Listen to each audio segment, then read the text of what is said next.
اور تا حد نظر اصحاب ہیں. میرے نبی کی آنکھوں میں بہت سارے آنسو تھے. یہ مکی نہیں، یہ مدنی دور ہے. یہاں عذاب کی آیتیں اتر چکی ہیں اور بھائی یہاں صحابہ کتار اندر کتار کھڑے ہیں. میں مثال سے عرض کروں گا بھائی، دکھوں کا دور دیکھا ہو نا، خوشحالی آئے تو انسان آرزو ضرور کرتا ہے کاش میرے ماں باپ ہوتے تو میرے سر پر عزت کی دستار دیکھتے. میں اور آپ اپنا اپنا ماضی پلٹ کے دیکھ لیں کہ ہم کل تک کہاں کھڑے تھے. ہمیں اچھی طرح یاد ہے بھائی، ایک وقت کا ہوتا تھا، ایک وقت کا ہوتے ہی نہیں تھا. اچار سے روٹی کھا لیتے تھے، گنڈے سے کھا لیتے تھے، یار گڑ سے کھا لیتے تھے. وہ کسی نے فقیر سے پوچھا بابا سب سے مزیدار چیز کون سی ہوتی ہے؟ تو اس نے کہا تھا پتر پوکھن دی ہے. اجڑے ویران دسترخوان یاد نہیں آتے. اور بھائی غربت تو ویسے بھی بہت بڑا امتحان ہے. غربت تو انسان کو کفر تک لے جاتی ہے. میں شارع ابراہیم خلیل پہ بیٹھا تھا تو میرے ساتھ احرام سے لپٹا ایک نوجوان. میں نے بے تکلفی سے اس کے کندھے پہ ہاتھ رکھا. میں نے کہا آپ تھک گئے ہو؟ کہتا چوتھا عمرہ ہے. میں نے پوچھا کہاں سے ہو؟ کہتا کشمیر سے. میں نے حالات پوچھے، کہتے میرے اپنے خاندان کے 17 لوگ شہید ہوئے، بھتیجوں بھانجوں بھائیوں کے نام لیے. میں نے معاشی حالات پوچھے، کہتا غربت، مجھے بھی کسی نے عمرہ کروایا. اگلی بات جس نے تڑپایا وہ کہتا ہے مول صاحب دعا کیا کرو غربت ایک جگہ نہ ٹھہرے، یہ گھر بدلتی رہے. وہ کہتا ہے ستم یہ ہے یہ غربت اتنی جلدی گھر نہیں بدلتی. جب یہ گھر نہیں نہ بدلتی تو پھر ہمارے غریبوں کے بھرم ٹوٹتے ہیں. ہستی پلکوں کے نیچے غم بھی پلتے ہیں مگر کون دیکھتا اتنی گئے. ہم کہتے کبھی کبھی یار نیچے اترا کرو. مانا کہ دولت کا قد بڑا ہوتا ہے، یہ رشتہ دار یہ دوست بونے لگتے ہیں، لیکن کبھی کبھی تو زمین پہ آیا کرو نا یار. شجر سایہ دار بھی بنو اور شجر پھلدار بھی بنو. تو غربت امتحان بڑا. یاد آتا ہے زمانہ یار، ایک وقت کا ہوتا تھا، ایک وقت کا ہوتے ہی نہیں تھا. آج دسترخوان پہ انواع و اقسام کے کھانے پھل. انسان آرزو کرتا ہے کاش میرے ماں باپ ہوتے تو یہ بہار دیکھتے. بھائی جان کبھی زمانہ تھا گلی محلے میں ہمیں نہیں کوئی جانتا تھا. ہاں ہمیں تو رشتہ دار بھی نہیں پہچانتے تھے. اور یہ اس معاشرے کا ستم ہے، غریب کا کوئی رشتہ دار نہیں ہوتا. غریب تو کسی کو کال کرے تو نواب کا بیٹا کال نہیں ریسیو کرے گا، قرض مانگ لے گا، قرض دیا تو واپس کیسے کرے گا. او بھائی جان غریب خوددار ہوتے ہیں یار. ہاتھ پھیلانا تو ہی نے جستجو جانتے ہیں. وہ تو رشتوں کی قدریں جانتا تھا، چچا کا ہے، تائے کا ہے، ماموں کا ہے، پھپھو کا بیٹا ہے، لیکن وہ بھول گیا تھا. دولت جہاں ڈیرے جماتی ہے وہاں رشتے اور قدریں بدل جاتی. تھوڑے ملے زندگی میں لوگ جنہوں نے اپنے آغاز کو یاد رکھا کہ میں کہاں سے شروع ہوا تھا، آج کہاں آگے کھڑا ہوا. معذرت سے کہوں گا اکثر لوگ اوقات بھول جاتے ہیں. ایک جملہ ان لوگوں کے لیے بھائی جان، اوپر جانے میں بڑا ٹائم لگتا ہے. ہم مشورہ دیتے ہیں جب اوپر جاؤ نا تو راستے میں کچھ لوگ ملیں گے، ان سے رابطے میں رہیے گا. کیوں؟ اس لیے کہ کبھی کبھی اوپر سے نیچے بھی آنا ہوتا ہے. جب نیچے آؤ گے تو یہی لوگ ملیں گے. رابطہ اچھا ہوا تو زندگی اچھی گزرے گی. اگر تکبر، رعونت، دولت کا نشہ اور رشتوں کو کیڑے مکوڑے سمجھا، بھائی جان جب واپس پلٹو گے تنہا رہ جاؤ گے، کوئی منہ بھی نہیں لگائے گا. اور بھائی اوپر جانے میں ٹائم لگتا ہے لیکن اوپر سے نیچے آنے میں کچھ زیادہ ٹائم نہیں لگتا. کبھی زمانہ تھا بھائی یہ رشتہ دار پہچانتے نہیں تھے. آج بھتیجا ہوں، بانجا ہوں، بھائی ہوں، دوست ہوں. انسان آرزو کرتا ہے کاش میرے ماں باپ ہوتے تو میرے سر پر عزت کی دستار دیکھتے. اور یار کبھی زمانہ تھا پاس سائیکل بھی نہیں تھا. آج جہازوں کے سفر، دوڑتی گاڑیاں ہیں، فلک بوس عمارتیں ہیں، بنگلے پلازے، کیا کچھ نہیں اللہ نے دے دیا. تو انسان آرزو کرتا ہے کاش میرے ماں باپ ہوتے. میرے ایک دوست نے گاڑی لی، میں نے مبارکباد دی تو بے اختیار آنکھوں میں آنسو تھے. میں نے کہا یہ خوشی کے ہیں یا ماضی کی تلخیاں؟ وہ کہتا ہے ایک زمانہ تھا ماں بیمار ہوئی اور میرے پاس اتنے پیسے نہیں تھے کہ میں ماں کو گاڑی پہ بٹھا کے ہاسپٹل لے جاتا. وہ کہتا ہے ماں کو گدھا گاڑی پہ بٹھایا اور ماں راستے میں ہی زندگی کی بازی ہار گئی. وہ کہتا ہے سب کچھ ہے لیکن ماں نہیں ہے. مرنے والے یہ بات کیا جانے، جینے والوں پہ کیا گزرتی ہے. اپنوں کے بغیر زندگی بڑی ادھوری ہوتی ہے. یہ انسانی فطرت ہے بھائی. انسان آرزو کرتا ہے کاش میرے ماں باپ ہوتے. میرے نبی مصلی پہ کھڑے ہیں اور تا حد نظر صاحب ہیں. حضور کی آنکھوں میں آنسو ہیں. حضور کو ماں یاد آ گئی. اور جوانوں سنو ماں کب بچھڑی؟ جب میرے نبی کی عمر 6 سال تھی.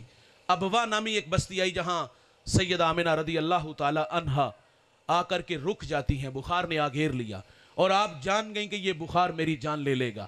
وقت رخصت ام ایمن سے کہا کہ میرے بیٹے کو با حفاظت عبد المطلب تک پہنچا دینا. حضور کو پاس بلایا.